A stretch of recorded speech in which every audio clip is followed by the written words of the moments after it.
Aperture is very, very important in photography. Your aperture depends a lot on the style of photograph you're going for. So if you have a very low aperture, you have f20, f22. In photography, the apertures are backwards. So when you have a low aperture, it's a high number. When you have a high aperture, it's a low number. A high aperture is f1.4, f1.2, f1.8.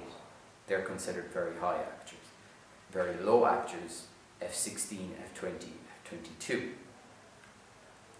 This 51.4 is a very, very high aperture. So it lets in a lot of light.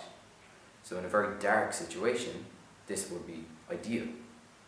The problem is, with f1.4, your depth of field is very, very shallow, meaning that you have a tiny area of focus, a couple of centimeters.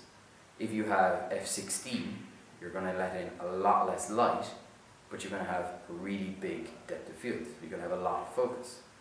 If you're taking a landscape, then you want the mountains in your background and, let's say, the sea in your foreground all to be in focus. So you want a really, really big aperture. That's why you have to have a really, really long shutter, because a really big aperture is not going to let in loads of light. So you have a long shutter to let in more light. If you have a really if you have a really large aperture, an f1.2 and f1.4, then you don't need a very long shutter because you'll overexpose it.